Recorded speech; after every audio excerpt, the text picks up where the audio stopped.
Tyrannosaurus Rex, the ultimate Terminator. 6 tons of bone-crunching bad dreams.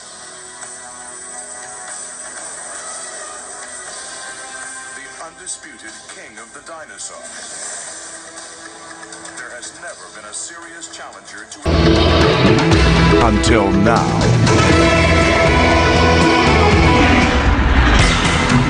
Tyrannosaurus Rex, king of the tyrant lizards, and its challenger, Giganotosaurus. The clash of the titans, 2 heavyweight prize fighters side by side for the first time. At the Philadelphia Academy of Natural Sciences, Peter Dodson supervises the weigh-in.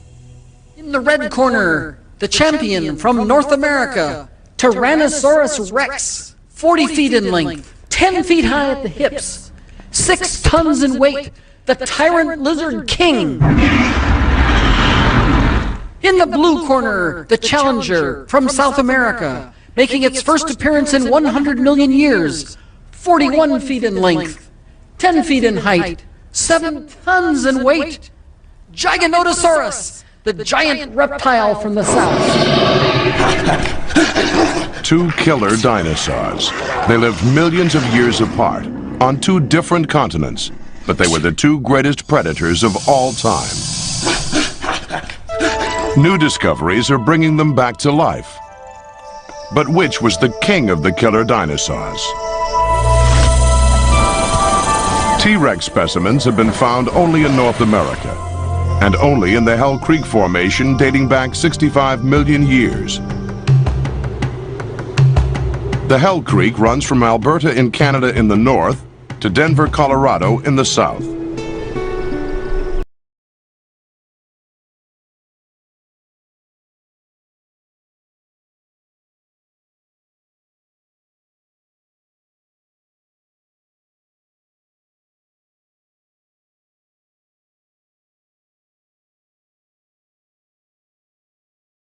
Source of T-Rex's enduring charm?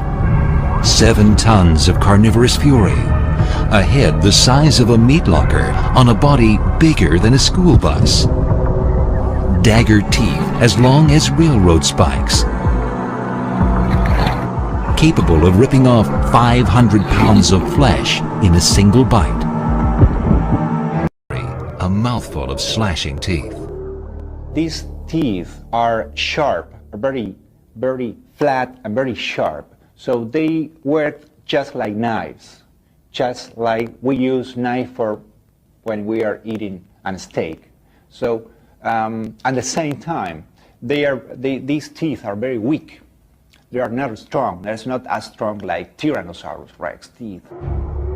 What we're seeing in Giganotosaurus is a mechanism for the animal to come in, basically take a big gouge out of the side of the prey by slicing with its teeth into the side of the flesh, avoiding the bone, and then moving back as fast as it can so that it avoids getting hit or turned on by the animal that it's going after, and then basically waiting to see the effects and then coming in again and again until its prey weakens and falls.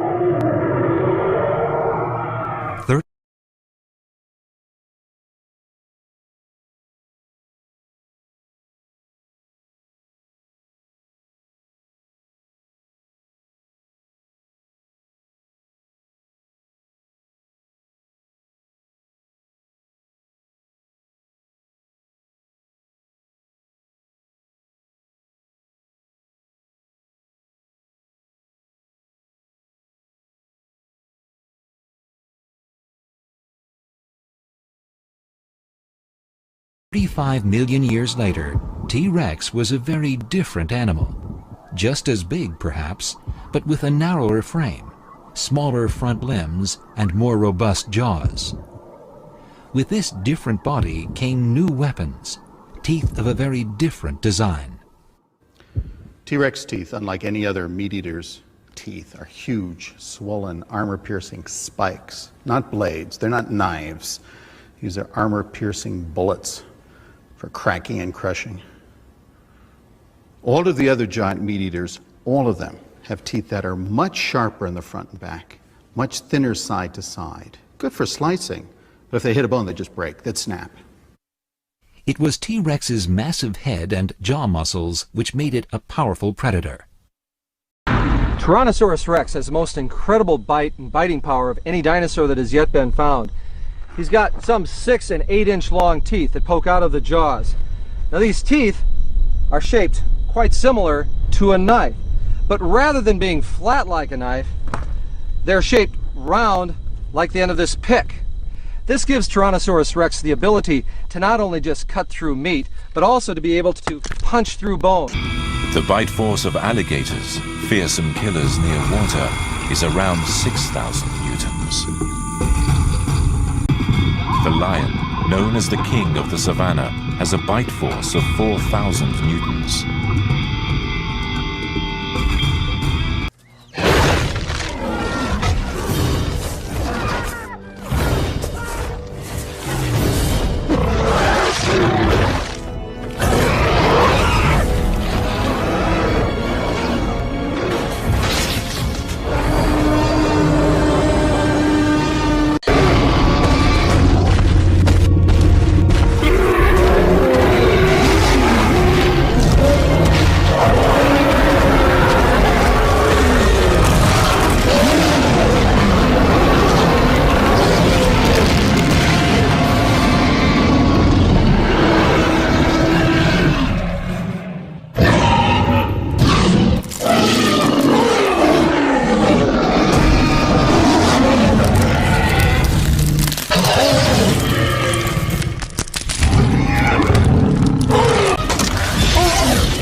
T-Rex was about to meet its match in Argentina.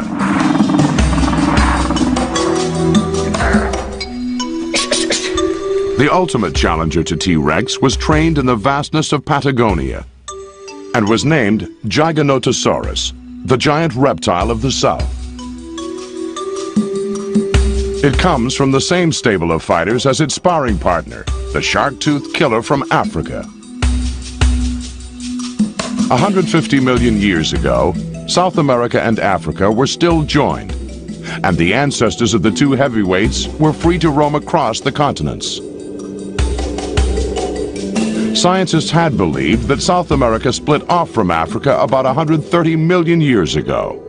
But these two shark-toothed challengers, both 95 million years old, were so closely related that scientists now believe that Africa and South America could only have split apart at about that time. At the Carmen Funes Museum in Patagonia, Rodolfo Coria is no stranger to the world of giants. He led the team that excavated Giganotosaurus.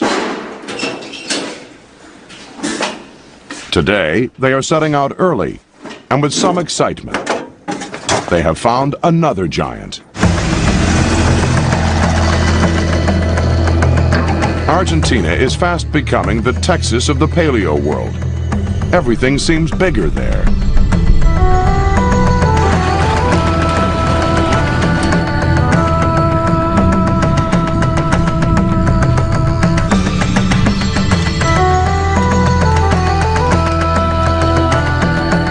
When Coria and his team first unearthed Giganotosaurus, the fossil bones were huge.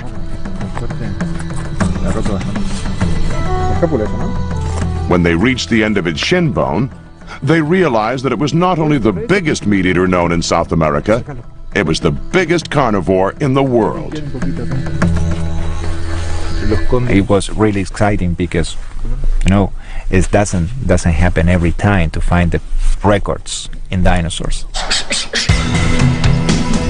But the specimen Coria is excavating today is even bigger, establishing that their first find was not a freak. Like its African cousin, Giganotosaurus's teeth are distinctly different from the bone-crunching, rounder teeth of T-Rex. The teeth are very sharp in the edges, but at the same time are very narrow. They look like shark teeth.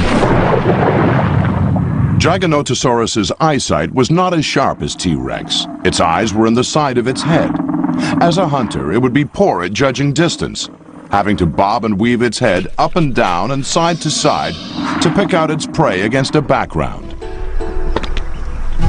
Giganotosaurus hunted very large prey, plant-eating giants many times its own size.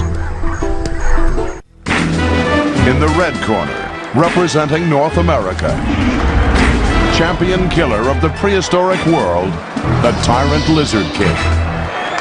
In the blue corner, the challenger from South America, Giganotosaurus, the giant reptile of the South.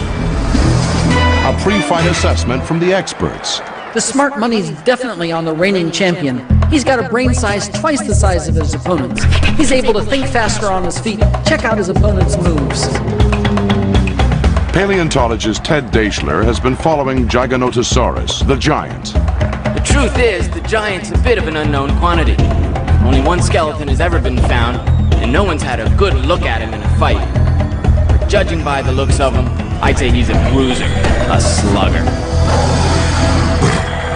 T-Rex and Giganotosaurus evolved on different continents at different times and hunted different prey.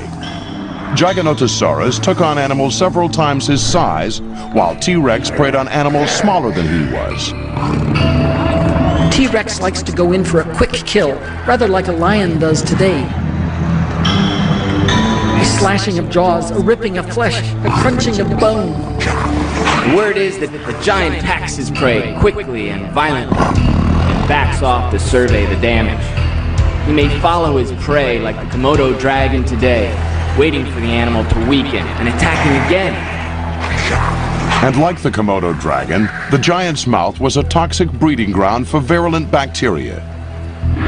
Judging by the bad breath, infection could be a problem after the bite.